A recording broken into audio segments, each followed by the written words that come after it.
Il est bon dans tes va-et-vient. Il est bon parce qu'il t'a sauvé.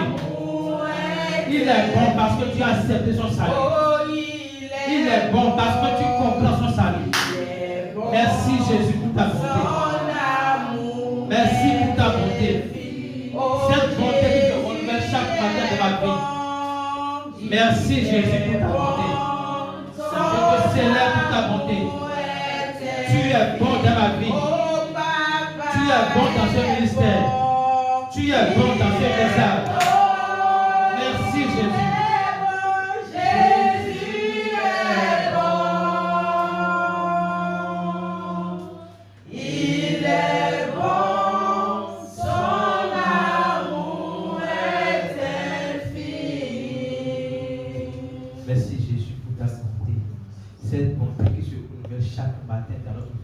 Cette bonté qui ne s'épuise jamais.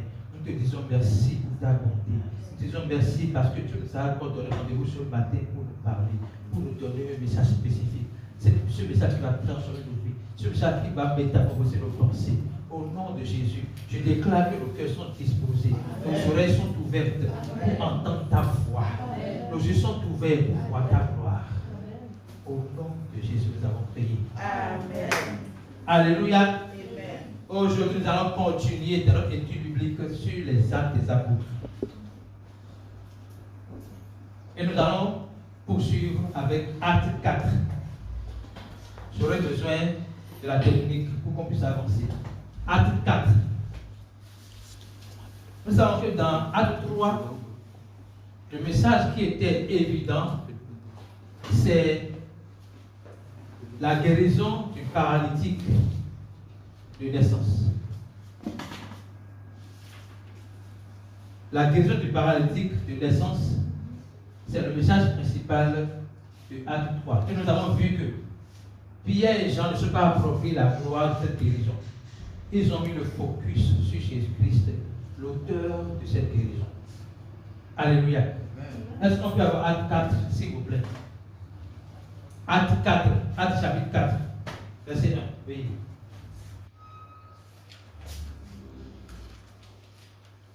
Donc, vous allez voir que lorsque les gens commencent à s'interroger sur la guérison du paralytique, Pierre a profité pour annoncer l'évangile.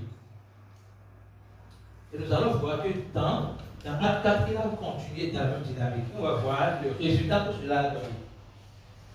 Tandis que Pierre et Jean parlaient au peuple, suivirent les sacrificateurs, le commandant du temple et les Sadducéens. Oui. Mécontents de ce qu'ils enseignaient, le peuple, et annonçaient en la personne de Jésus-Christ la résurrection des morts. Oui. Ils mirent les mains sur eux et les jetèrent en prison jusqu'au lendemain, car c'était déjà le soir. Ok? Cependant, beaucoup de ceux qui avaient entendu la parole crurent, et le nombre des hommes s'éleva environ à environ 50 000. Donc, l'impact du message de Pierre, c'est plus de 5 000 personnes qui ont cru. Et ici, ils ont brisé les hommes. Je vous ai dit en tant que souvent, quand dans la Bible, vous voyez des chiffres, c'est beaucoup plus les hommes qui sont comptés. Ça ne veut pas dire qu'il n'y a pas des femmes qui ont entendu, ni des enfants qui ont entendu. Mais le focus est mis sur les hommes. Dans son message, 5 000 personnes ont entendu l'évangile. Mais quel est son message? Qu'est-ce qu'il disait? De quoi il parlait quand les Sadducéens sont venus?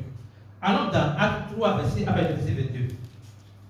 Acte 3, verset 22. On revient ici tout à l'heure. Acte 3, verset 22. De quoi il parlait? Qu'est-ce qu'il disait clairement? Il disait, Moïse a dit, le Seigneur votre Dieu vous suscitera d'entre vos frères un prophète comme moi. Vous l'écouterez dans tout ce qu'il vous dira. Vous l'écouterez dans tout ce qu'il vous dira. J'ai lu ensuite dernièrement que Jésus n'est pas un prophète comme Moïse, mais il est le Christ. Et cela a été confirmé à la transfiguration où Seigneur de Dieu lui-même a dit, celui-ci est mon fils bien-aimé, écoutez-le. Donc, Moïse commence par dire, la personne à écouter, ce n'est pas moi. Je ne suis pas le modèle. Je ne suis pas la référence. La référence, c'est Jésus-Christ. Alléluia. Maintenant, il dit ensuite, verset 3, allez-y. Il dit, et quiconque n'écoutera pas ce prophète, c'est-à-dire Jésus-Christ, sera exterminé du milieu du peuple. Ce n'est pas une menace, c'est un décret. C'est-à-dire, Jésus a dit, dans Jean 3, verset 18, celui qui, lis-moi ça s'il te plaît, projette ça, Jean 3, verset 18. Projette ça. Celui qui croit en moi, en lui, n'est point jugé, mais celui qui ne croit pas est déjà jugé parce qu'il n'a pas cru au nom du Fils de Dieu. Mais qu'est-ce que le jugement, verset 19? Et ce jugement, c'est que la lumière étant venue dans le monde, les hommes ont préféré les ténèbres à la lumière parce que leurs œuvres étaient mauvaises. Revenons dans l'acte maintenant. Vous allez voir, ce n'est pas une menace, c'est un décret. Celui qui croit est sauvé. Celui qui ne croit pas n'est pas sauvé. Ne pas être sauvé veut dire être dans la mort éternelle, être sous l'emprise des ténèbres, ok? Être séparé de Dieu.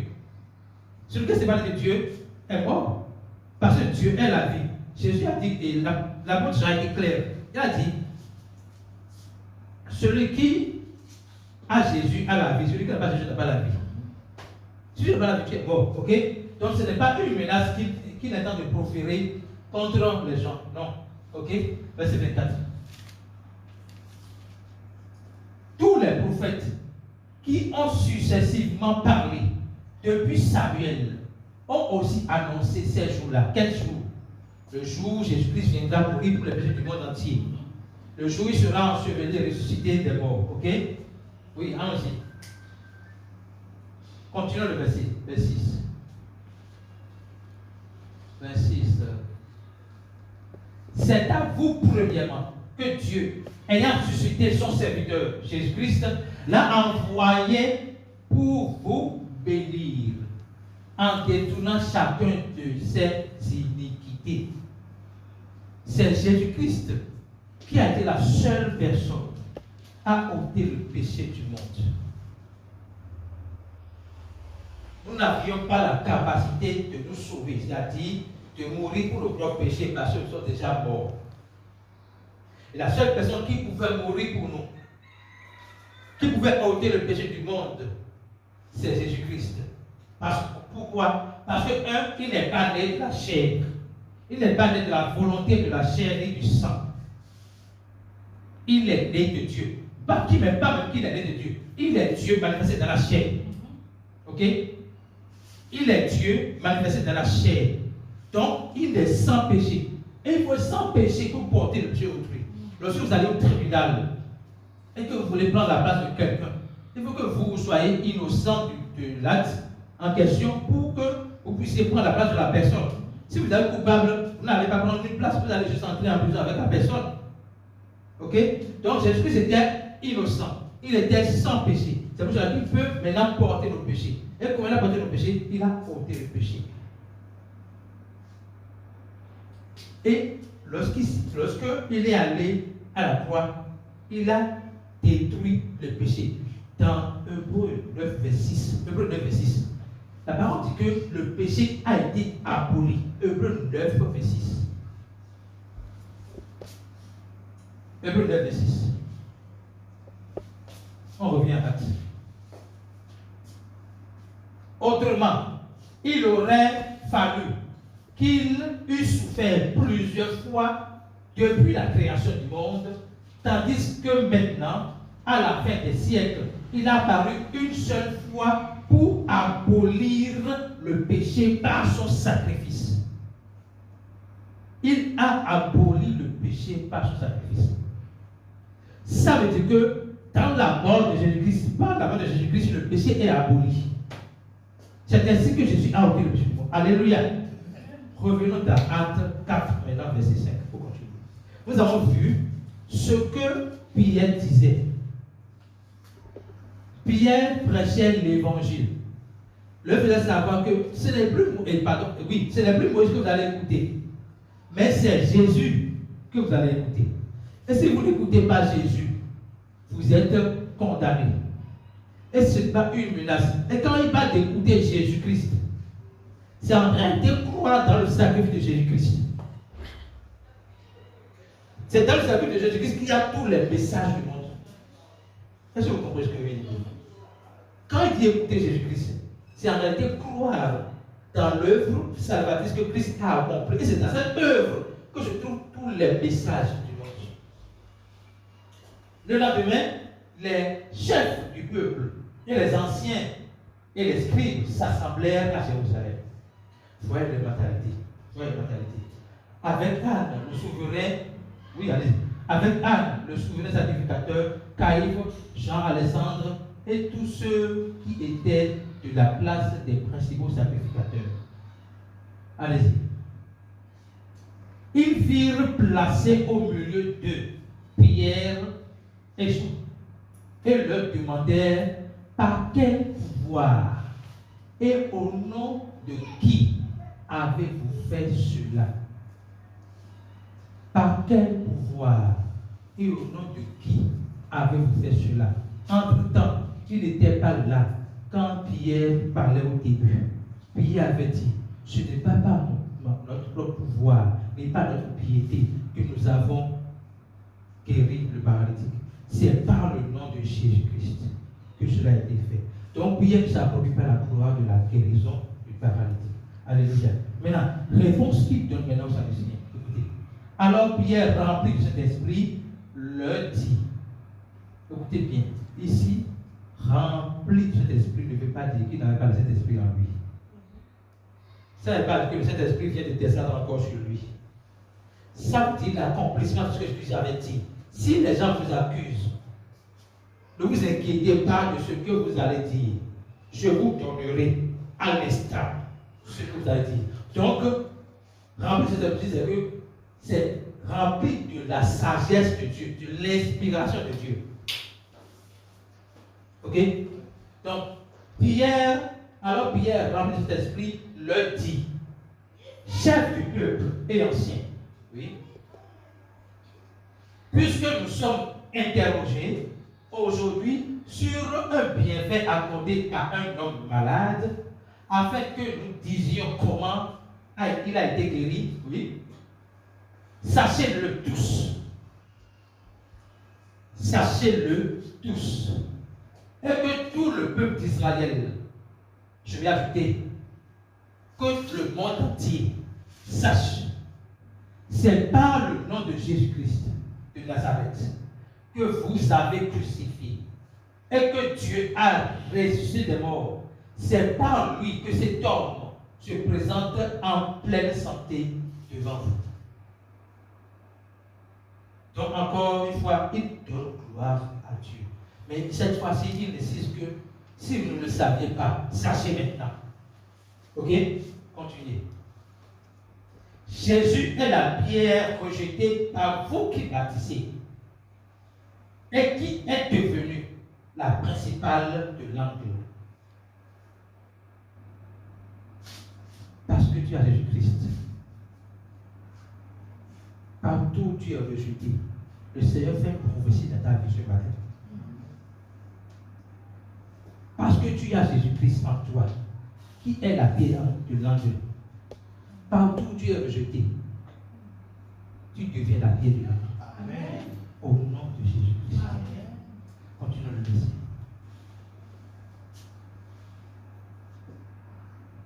C'est-à-dire que ta vie donne envie de croire en Jésus-Christ. Ta vie est une réponse pour plusieurs questions dans ce monde. C'est la parole de Dieu pour vous. Et maintenant, il veut établir une fondation solide. Il dit, il n'y a de salut en aucun autre. Ah Moïse, dans Élie, en aucun autre. Pas dans les pratiques occultes. pas dans les rituels. En aucun, ici là, il dit aucun autre. Non, il parle des personnes. D'abord, ok? En aucun autre. Il parle des personnes. Aujourd'hui, des gens se lèvent, se disent qu'ils sont Dieu. Ils sont, comment on l'appelle?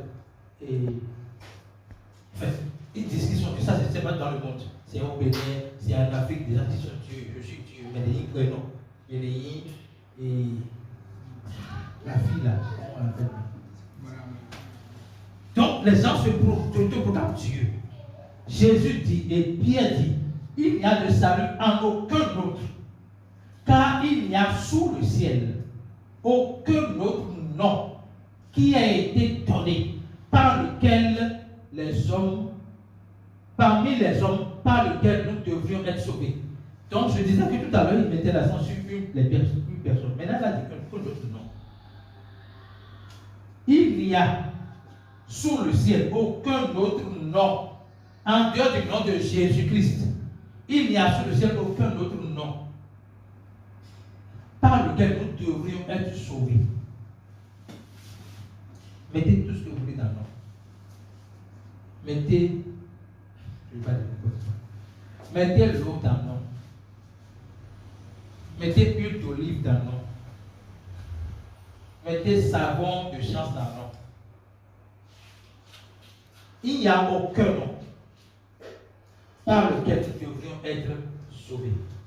Allez-y.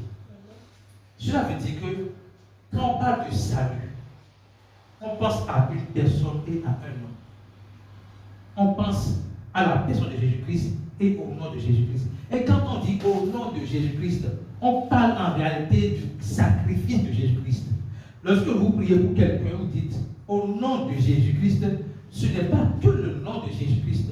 Le nom de Jésus-Christ requiert le mandat de Jésus-Christ. Et le mandat de Jésus-Christ est passé par sa crucifixion à la croix, sa résurrection aussi. Donc, quand on dit au nom de Jésus-Christ, c'est l'ensemble de la souffrance de Jésus, sa crucifixion, sa résurrection qui est en nation. C'est pour cela que lorsqu'il a dit au monsieur, au nom de Jésus, le père marche, les jambes, depuis que là, les voyous, c'est depuis 40 ans, assis pendant 40 ans. Les jambes, quand tu n'utilises pas un membre pendant un jour seulement, faites l'essai, n'utilisez pas un membre de votre corps pendant un jour. Vous allez voir que le lendemain, vous ne pouvez plus seulement l'utiliser. Les membres qui ne sont pas utilisés sont des membres qui vont vous rétrécir. Imaginez un homme de 40 ans. Et on dit au nom de Jésus, marche. Ce qui s'est passé là, c'est une sorte de résurrection des gens. Ce n'est pas que les gens se sont juste affermis. C'est que les gens ont pris la forme de quelqu'un qui a 40 ans pour porter un homme qui a 40 ans. Vous comprenez ce que je dis? Si les gens étaient rétrécis, les gens ont retrouvé leur forme normale, ont été affermis. C'est une sorte de résurrection. Alléluia.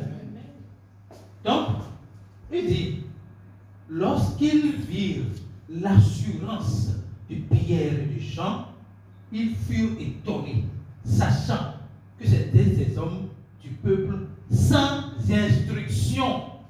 Et ils les reconnurent pour avoir été avec Jésus-Christ. Écoutez bien quelque chose ici. Ils ont été sécurisés par quoi? Par l'assurance de leur propos. L'assurance vient de quoi?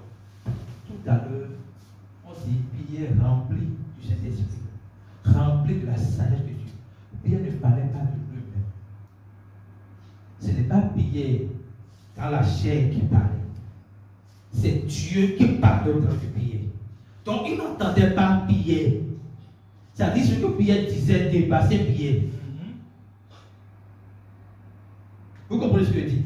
Ce que Pierre sortait de la bouche, quand il regarde Pierre non instruit, non, c'est pas possible. Donc ils disent, lorsqu'ils virent l'assurance de Pierre et de Jean, ils furent étonnés, sachant que c'étaient des hommes du peuple sans instruction. Et ils les reconnurent pour avoir été avec Jésus-Christ. Le Seigneur voudrait nous dire, vous savez ce qui a été la compétence de Joseph dans la maison de Pharaon. Je vais vous envoyer ce verset-là. La compétence de Joseph, c'était l'Esprit Saint. La compétence, j'ai dit compétence. La compétence de Joseph, c'était l'Esprit Saint. Lorsqu'il a dit, il a donné le plan pour qu'il sorte de la famille, pour qu'il prévoie la famille. Lorsqu'il a fini, Pharaon a dit, qui peut le faire si ce n'est pas toi, parce que tu as l'Esprit Saint avec toi. Donc, le Pharaon n'a pas vu une compétence autre que l'Esprit Saint. Parce que ce que Joseph déclarait, disait, dépassait Joseph. Il a fait tout son temps être esclave, prison. Il a fait tout son temps. Quand est-ce qu'il a appris la sagesse de Dieu? Vous comprenez? Quand est-ce qu'il a appris les finances? Quand est-ce qu'il a appris tout ça? C'est la compétence la plus extrême dans ce monde. C'est l'Esprit Saint, même dans les affaires. C'est les affaires. Laisse-moi si connaître ce que je veux dire, sache ce que je veux dire. Quand tu es bloqué, c'est l'Esprit Saint qui te donne les idées. Les idées que tu ne peux pas avoir toi-même. C'est l'Esprit Saint qui te donne les idées. Alléluia. L'Esprit Saint est la vraie compétence dont tout le monde a besoin. Donc, la compétence qu'il a utilisée ici, ce n'est pas lui. C'est un pêcheur. Oui, c'est un pêcheur de poissons. Il est réellement sans instruction. Il n'est pas comme Paul, qui est bien instruit, qui est doctorant. Lui, il n'est pas sans instruction, mais ses paroles assurent. Nous devons travailler avec le Saint-Esprit, nous aussi. Pour que lorsque nous sommes en train de parler de Jésus-Christ, nous sommes en train de parler de Dieu quelque part, que les gens puissent soient incapables de nous voir, mais qu'ils voient Christ agir. Alléluia. Continuez le verset. Je pense que ça va être aussi 31. Mais comment il voyait, mais comme il voyait là, près d'eux, l'homme qui avait été guéri, il n'avait rien à répliquer. Ça veut dire qu'ils avaient l'intention de faire douter la racine ou l'auteur de la guérison. Et même là, il n'est pas fini. Écoutez bien. Suivant. Il leur ordonnait de sortir du Saïdrin. Et ils délibérèrent entre eux. Que ferons-nous à ces hommes? Allez-y. On va quelque part. Car il est manifeste pour tous les habitants de Jérusalem qu'un miracle signalé a été accompli par eux et nous ne pouvons pas le nier. Ça veut dire que s'ils avaient la capacité de nier ce miracle, de nier l'auteur du miracle, ils allaient le faire. Maintenant, il dit, défendez-leur, mais afin que la chose ne se répande pas davantage parmi le peuple, défendons-leur avec menace de parler désormais à qui de parler. Mais afin que la chose ne se répande pas davantage parmi le peuple, défendons-leur avec menace de parler désormais à qui que ce soit en ce nom-là. C'est-à-dire, on leur interdit de parler désormais au nom de Jésus-Christ. Au départ, ils enseignaient et prêchaient le nom de Jésus-Christ quand ils sont venus. Maintenant, ils ont constaté que c'est Jésus-Christ là qui a guéri le monsieur. Et ils disent ne parlez plus de Jésus-Christ. Et vous n'allez pas croire la réponse de Pierre. Lisez la réponse de Pierre. Que le message là nous parle. Et les enseignants, oui, je veux la réponse de Pierre, 19. Pierre et Jean leur répondirent, jugez s'il est juste devant Dieu de vous obéir plutôt qu'à Dieu. Oui. Car nous ne pouvons pas ne pas parler de ce que nous avons vu et entendu. Vous comprenez cette phrase-là? De négation avec une affirmation ferme. de négation, ça fait une affirmation ferme. C'est différent de nous allons parler de Jésus-Christ. C'est impossible que nous ne puissions pas parler de Jésus-Christ. Donc n'espérez même pas que votre menace a des impacts sur nous, que le Seigneur donne cette force. Parce que là, ils sont en train de subir une persécution. Ils ne sont pas encore totalement libres. Leurs paroles peuvent encore les amener dans la prison. Mais pourtant, ils n'ont pas peur de cela. Si vous comptez sur nous pour ne pas parler de Jésus-Christ, n'espérez pas cela de nous. Parce que entre obéir à vous et à Dieu, nous pouvons obéir à Dieu. Alléluia. Oui. Oui. Et allez-y. Verset suivant. Car l'homme qui avait été l'objet de cette guérison miraculeuse était âgé de plus de 40 ans. Quand je méditais sur ça, je dis quoi? 40 ans. 40 ans de dépendance. 40 ans de stagnation. 40 ans de surplace. 40 ans à mendier. Le Seigneur fait toutes choses bonnes à son temps. Parfois, nous nous sentons un peu en retard par rapport à d'autres. Et nous avions raison. Parfois, nous voyons le jeune frère avoir une vie extraordinaire. Et on se dit, pourquoi pas moi? Dieu connaît chacune de nos situations. Et il sait exactement à quel moment il va intervenir. Alors je voudrais que tu déclares sur ta vie. C'est le jour de ma liberté. Vous savez, nous sommes délivrés. Mais Jésus a dit quelque chose. Vous avez été rendus libres pour vivre dans la liberté. Autrement, vous êtes délivrés. Vous êtes rendus libres. Mais vivre dans la liberté ne dépend de vous. Vous devez désirer vivre dans la liberté. Que votre vie donne envie de croire en Jésus-Christ. Ce n'est pas que le matériel. C'est aussi dans la puissance. C'est aussi dans l'expression de votre amour. Que ma vie donne envie de croire en Jésus-Christ. Que ma vie, comment ça déclarer ça? Que ma vie donne envie de croire en Jésus-Christ. La vie de ce monsieur de 40 ans va donner envie aux gens de croire en Jésus-Christ. Pas que, vous allez voir que parce qu'il est guéri, 5000 personnes ont reçu Jésus-Christ. Lorsque le Seigneur va te sortir de cette situation-là, tous ceux qui sont moqués de toi pendant la situation vont glorifier le nom de Dieu au nom de Jésus-Christ. C'est le jour de ta libération. C'est le jour de ta libération. C'est le jour que Dieu a décidé pour que les gens puissent crier le nom de Dieu parce qu'à cause de ta vie. Qu'ils puissent regarder ta vie et dire non, Dieu est grand. Seigneur, Dieu est béni. Seigneur, Dieu est merveilleux. Merci Jésus. Allons-y.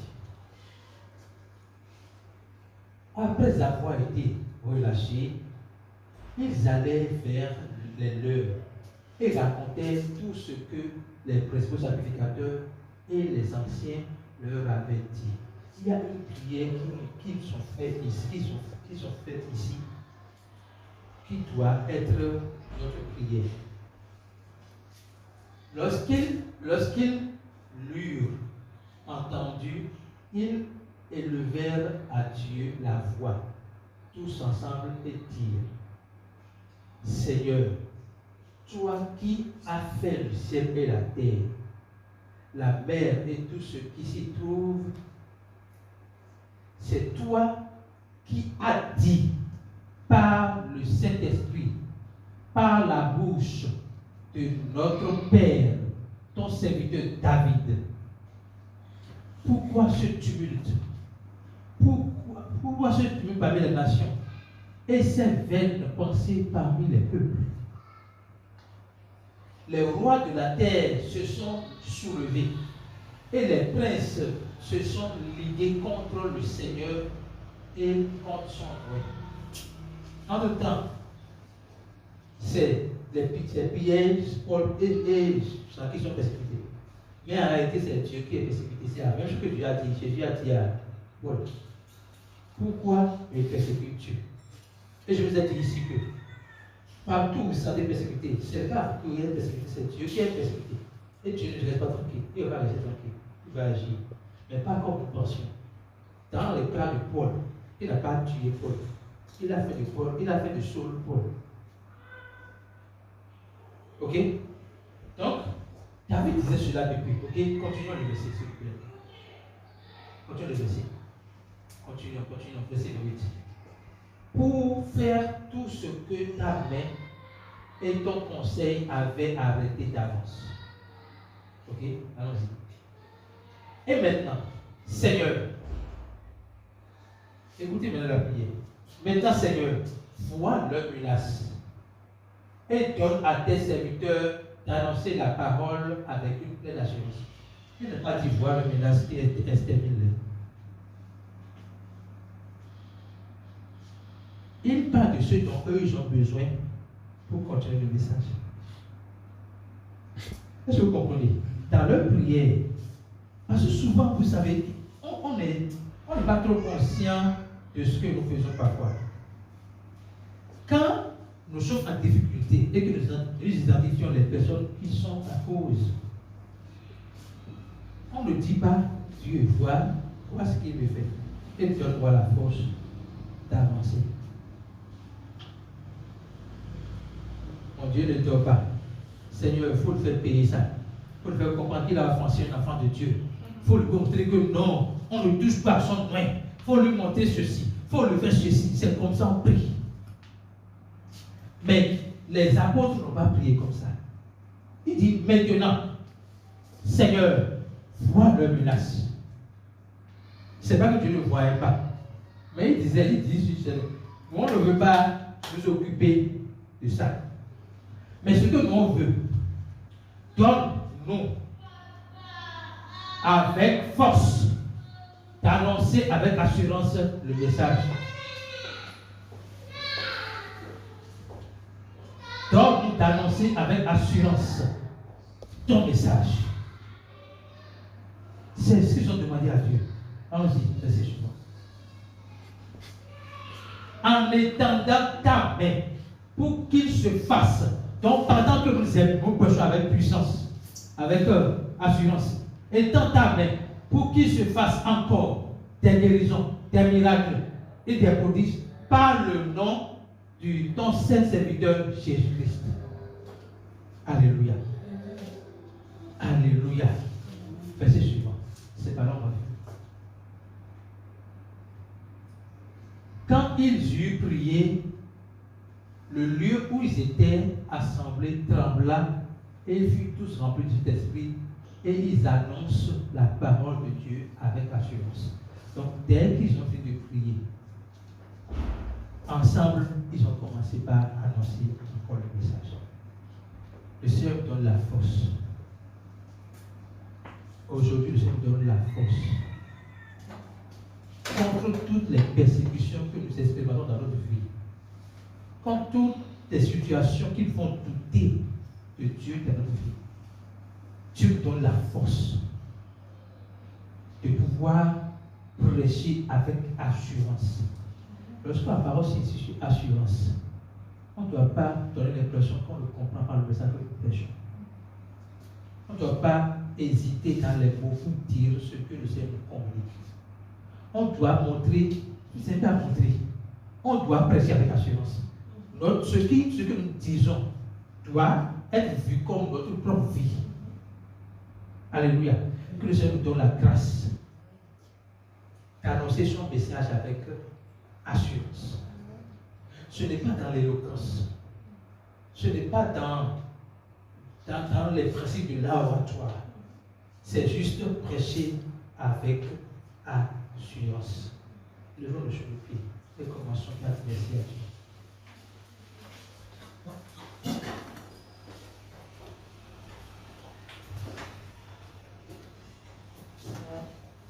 Dis merci à Dieu pour ce message. Dis merci à Dieu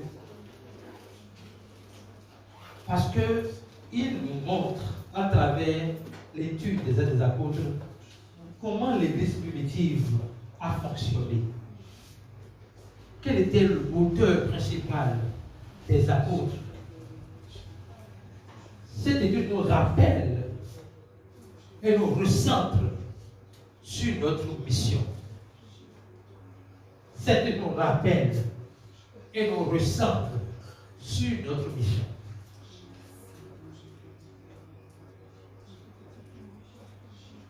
Dis merci à Dieu. Parce que le Seigneur te ramène au vrai message que tu dois prêcher. Vous voyez, Pierre peut continuer à prêcher l'évangile à temps et à contre-temps, dans les difficultés comme dans la fête.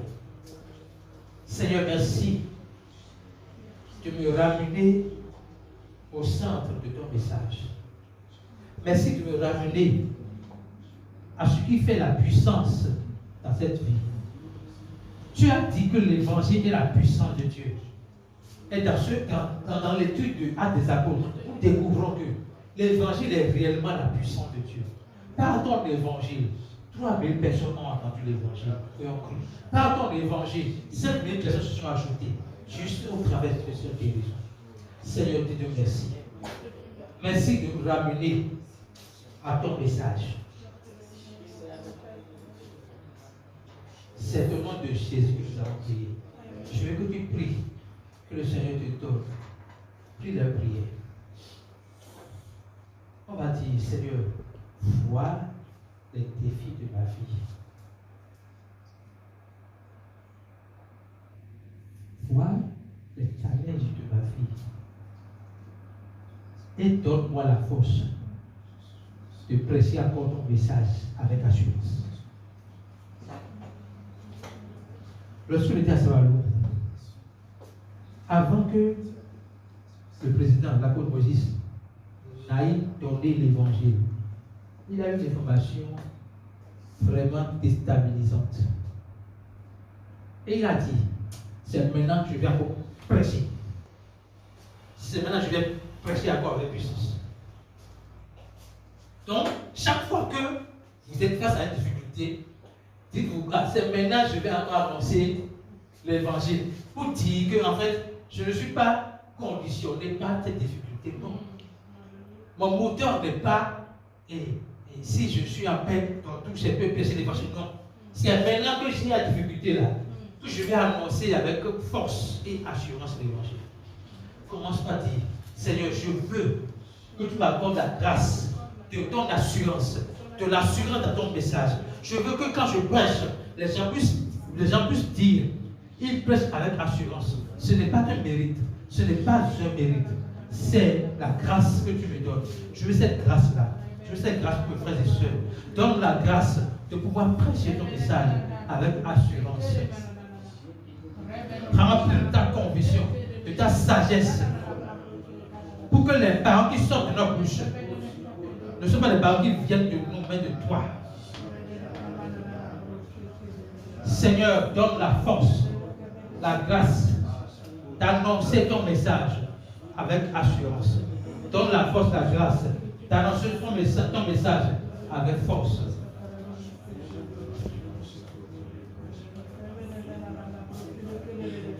Au nom de Jésus, nous allons prier. Nous allons mettre nos situations dans la main de Dieu. Tous les domaines dans lesquels tu sens la dépendance, la stagnation, les limites. Le Seigneur a déjà fait tout ce que tu veux. Et je veux déclarer qu'aujourd'hui, change, ton histoire change. Amen. Aujourd'hui, ces limites sont transformées en une source illimitée. Amen. Aujourd'hui, ces barrières sont brisées. Aujourd'hui, les chaînes de ta pensée qui t'empêchent de laisser Dieu se libérer au travers de toi sont brisées. Seigneur, nous disons merci parce que tu déclares aujourd'hui que nous allons nous lever sur nos pieds spirituels, et nous allons marcher ta gloire. Je déclare que dans tous les domaines de ma vie, sur tous les plans de ma vie, où je ne vois pas encore l'explosion, la surabondance que tu vas m'offrir, je déclare aujourd'hui, cela est manifesté. Au nom puissant de Jésus-Christ. C'est au nom de Jésus que nous avons prié. Amen. Alléluia.